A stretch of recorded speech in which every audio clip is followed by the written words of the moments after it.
La mañana. COPE Guadalajara. Estar informado. No por chulearme, pero como mato.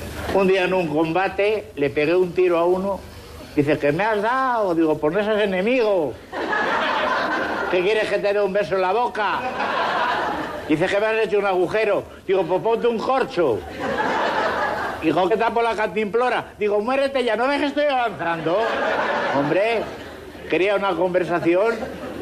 Que viene el coronel y me ve hablando con el enemigo. Pues tengo un coronel que tiene una mala leche que... Ahora, también tiene buenos sentimientos, ¿eh? Porque a veces estamos en pleno combate y cruza un ciego y dice, ¡alto el fuego! Y hasta que no pasa el ciego, no seguimos. A mí lo que más me cabrea de la guerra, las broncas que tengo con mi mujer cuando vuelvo. Empieza, mira cómo vienes de guarro, que te has ido hecho un pincel y cómo vuelves. Digo, porque nos tenemos que arrastrar por el barro. Dice, pues pon periódico. El mordaz, pero también clownesco y blanco humorista de la sátira realista, no exenta de surrealismo, Miguel Gila forma parte del universo literario del último libro de un seguntino, Emilio Pinto. Emilio Pinto nació en Sigüenza en 1965. Es maestro, educador social, creador, si recordáis, la Fundación Obelén, que tantas ondas ha compartido aquí en estas dos casas, COPE Guadalajara y COPE Sigüenza, con maratones por estas fechas de Navidad para recopilar y recaudar buenos juguetes para niños de otros mundos. Ha sido presidente de la Fundación Obelén hasta 2009. También, si recordáis, en Sigüenza ejerció como político profesional, siendo cabeza de lista del Partido Popular y concejal de su localidad natal. Y dentro de sus escrituras, desde luego la educación, todo lo que tiene que ver con los menores, ha dado buenos títulos. Por ejemplo, la educación de los hijos, como los pimientos del padrón. Ahora recala en nuestro marcapáginas con un título que lanza y pega un salto y un giro copernicano en su manera de entender la literatura y de contar las historias. Y es que Gila comparte las rejas de Carabanchel con el protagonista del nuevo título de Pinto, Mi sargento de cocina. Una novela que es también un libro de historia, con mayúsculas, de historias con minúsculas, de nombres reales, cercanos, mezclados con fábulas y anécdotas de grandes hombres de la política. Habla de Franco, de su contexto, pero tampoco habla de Franco. En fin, que lo que yo creo es que lo mejor es hablar con el autor, con Emilio Pinto, para que nos hable de su libro y de cómo se encuentra después de mucho tiempo haciéndose esperar. Emilio Pinto, amigo, muy buenos días. Muy buenos días. Te tenemos aquí con Mi sargento de cocina, después de mucho tiempo en esta exclusión, entre comillas, de tanta actividad febril anteriormente, y de pronto te marcas una novela, además extensa, densa, desde el punto de vista positivo, muy documentada, con mucha historia, con intrahistoria, historia con mayúsculas. Emilio, ¿cómo surge? Bueno, primero que estoy emocionado de volver de este mundo al que me he tenido que apartar no por otras razones, sino por razones de salud, porque mi corazón no estaba funcionando y llevo ahora mismo un desfibrilador ya conectado y tengo que llevar una vida un poco más tranquila, ¿no? Pero escribir puedo. Bueno, yo creo que la novela surge como una necesidad del ser humano ante una de las enfermedades más graves que tiene el ser humano y que he tenido yo, que ha sido la tristeza. Y como me he sentido impotente en muchas cosas, pues he querido acabar un poco con la tristeza y ponerme a escribir. Y la novela está dedicada a las personas que más felices me han hecho en la vida, que han sido mis hermanos. Yo creo que cuando más feliz he sido en mi vida ha sido cuando he sido niño. Y entonces en ella quería narrar un poco también la historia de mis amigos, de los seguntinos con los que me relacioné, pero también de pequeñas historias que escuché de pequeño y que me quedaban como unas gotas que había que recoger y convertir en un vaso de agua. Sí, historias que podrían haber sonado a oídos infantiles como fábulas, ¿no? Pero resulta que aquí nos encontramos con un libro que narra perfectamente la historia de España, con una documentación muy exhaustiva, que no está exenta de anécdotas, y al mismo tiempo mezclándose la ficción, ¿no?, para crear esa novela.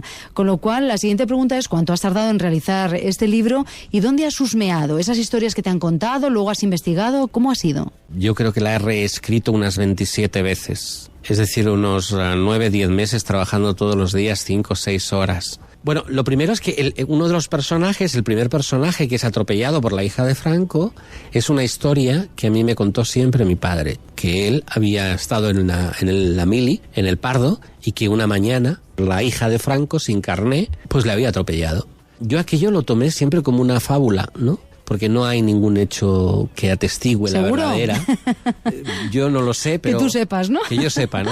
Que fue atropellado en el Pardo es seguro, y que llevaba 2 clavos en la pierna es seguro. Y yo lo que he querido es retratar en esta novela los perseguidos de aquella época, los homosexuales, las mujeres, Los intelectuales, artistas. los intelectuales que fueron expulsados, ¿no? Pero no hay que olvidar que otros muchos se quedaron para hacer la pelota, ¿no? Es decir, Dalí, por ejemplo, cuando murió Franco, llegó a decir que acaba de morir el personaje más importante y santo de la historia de España. Es decir, no se puede decir que todo el mundo estaba contra Franco. Lo cierto es que si hay que trazar la biografía que podríamos conocer, que no es una, que son muchas, de Franco, sí que sale un cuadro un poco surrealista. Bueno, un poco daliano, ¿eh? Muy surrealista. Franco no era un político. Yo creo que nunca se planteó en su vida llegar a ser el máximo jefe de Estado, el generalísimo, ¿no? Pero se le murieron los dos, se le murieron, tuvieron un accidente, alguien lo provocó. Hay varios expedientes X en esta novela. Sí, muchos, ¿no? Pero también hay anécdotas como esa que dice Hitler, que si tuviera que volver a hablar con Franco antes preferiría que le quitasen toda la boca y todos los dientes, ¿no? Y también es verdad que estuvo 40 años, ¿no? Los 3 dictadores europeos, Mussolini, naturalmente Stalin y Franco, es el más suave. En este caso, Franco sale como con una sobriedad monacal, con una moral casi, no sé si era de escaparate, pero sí que podría resultar un tanto patológica. También con esa omnipresencia y omnipoder que no sabemos si tenía de puertas para adentro, en el Pardo, o mandaba más su señora. O sea, vamos a hacer una descripción. La Collares, me encanta.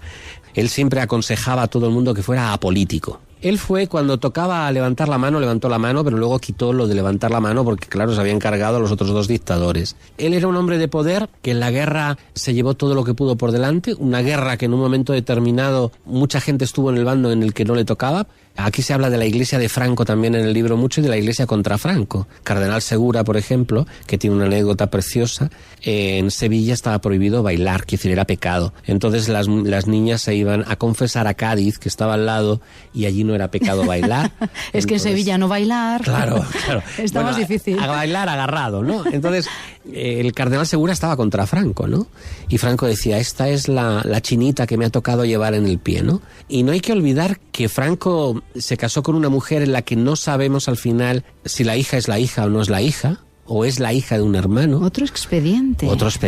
Sí, porque Franco sufre un balazo, en la guerra de Marruecos sufre un balazo en sus partes, ¿no? Y entonces el médico que lo ve dice, este hombre no podrá desear nunca ninguna mujer. Bueno, y ya teniendo un poco este retrato, dejamos a los lectores que se zambullan. Hay que decir que el título es Mi sargento de cocina. Es coprotagonista porque el fundamental es Enrique, este que podría haber sido el alter ego de tu abuelo, ¿no? Sí.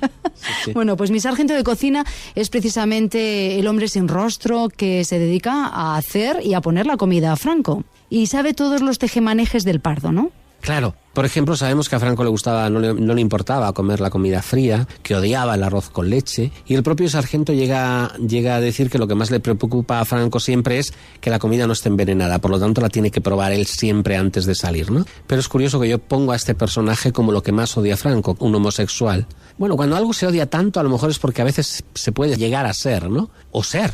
Pero este hombre conoce todo, las relaciones con Castro, con Estados Unidos, lo que le gusta, lo que no le gusta, si hay un doble o no hay un doble en el Pardo, cuándo viaja, cuáles son sus enfermedades, por qué tiene un médico siempre a su lado, ¿no? ¿Qué hacía la Collares? Que, por ejemplo, esto es un hecho real, ¿no? Que había una monja educando a la niña, Carmencita, y esta monja es una monja que era muy guapa. Y entonces Enrique, el protagonista, pues quiere lanzarle los tejos y le dice al sargento que de ninguna manera, ¿no? Y al poco tiempo le pregunta y le dice, ¿y qué pasó con la monja? Y dice, pues que le pilló doña Carmen, pues zambullándose con ella en la parte más difícil del Pardo.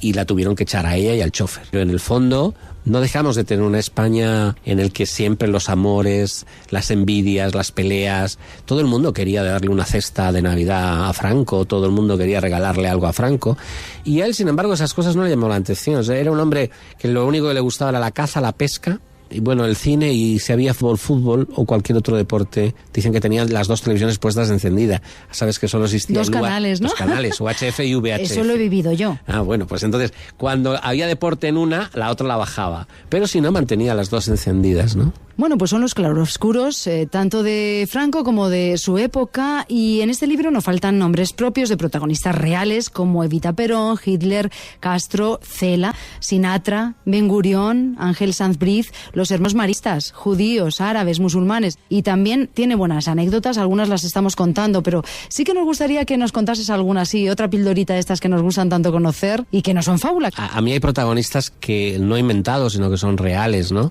Uno es Juan Antonio Martínez Gómez Gordo, porque fue el médico que me trajo a mí a la vida, ¿no? Y entonces cuento como un poco cuando alguien decía que el doncel era gay, él salía en defensa del machismo y de lo buen hombre y gran hombre, de la virilidad de Martín Vázquez de Arce.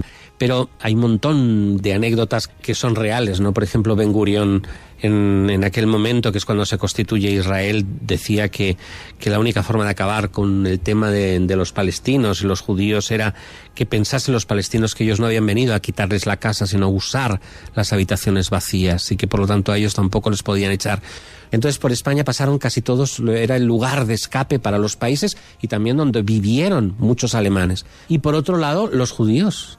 Aunque había un tope para aceptar los judíos tenían que entrar, y muchos entraron, se curaron y luego tenían que tomar un barco para irse a Israel, y otros se quedaron. España es el único país que dejó celebrar a los judíos y tener una sinagoga en la época de Franco, ¿no? Y luego hay muchísimas anécdotas por el camino, ¿no? De tanto de judíos, de árabes, de todos los personajes. Sí, y también está Sigüenza, y me gustaría que terminásemos, Emilio, relatando la atroz historia de Sigüenza en esa época, el bastión que supuso la catedral y, por supuesto, toda la historia que podría parecer anécdota, bueno, lo es, pero que no es fábula, de don Bernardo. Primero, no es fábula que fue una espina para Franco, ¿no? Que Sigüenza terminase siendo tan roja y que además los comunistas cogieran la catedral como su lugar, ¿no? Su propio castillo. No es fábula que vinieran los rojos una noche vistiéndose de nacionales, cogieran al obispo, le dijeran que le iban a llevar al lugar seguro y en la carretera de Alcolea lo mataran. Pero este don Bernardo juró que nunca iba a decir lo que había pasado en la catedral,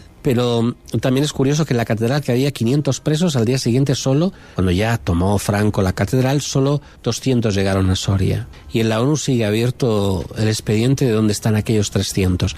Don Bernardo, que se metía un niño era grande y llevaba una sotana grande, y se metía un niño que iba sacando cada día uno de aquel horror, porque se veía pronto que Franco iba a ir contra la catedral. De hecho, es la única catedral que él bombardea en la guerra civil, y la restaurada más rápidamente porque era un poco un símbolo de vergüenza. Y como el don Bernardo metía medicinas, porque como él decía, los vivos son parte de nosotros, ¿no? Sean del lugar que sean. Luego sale Gila, por ejemplo, también, ¿no? En la cárcel, porque también estuvo en la cárcel por hablar cosas de Franco, y se habla de los curas que estuvieron encarcelados por Franco, ¿no? ¿Por qué? Pues porque eran curas que eran demasiado rojos y no gustaban. Por cierto, hay que decir que era un buen cazador y muy buen pescador, aunque le costaba mucho dinero eso a España. Esta zona, entonces, todo un Edén para el dictador. Sí, de caza sí. Por lo demás, no. Pues enhorabuena, Emilio Pinto, por Mi Sargento de Cocina. Oído Cocina para el siguiente, y por supuesto enhorabuena por este trabajo. Bueno, enhorabuena a vosotros, sabéis que os he querido mucho y que os seguiré queriendo, y que para mí la COPE es como mi casa, y que me siento agradecido y honrado por vuestra amistad. Pues es mutuo. Y devolviendo el casco, $3 más.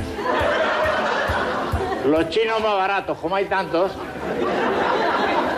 Ya a los chinos ni les mato, les hago ¡ah!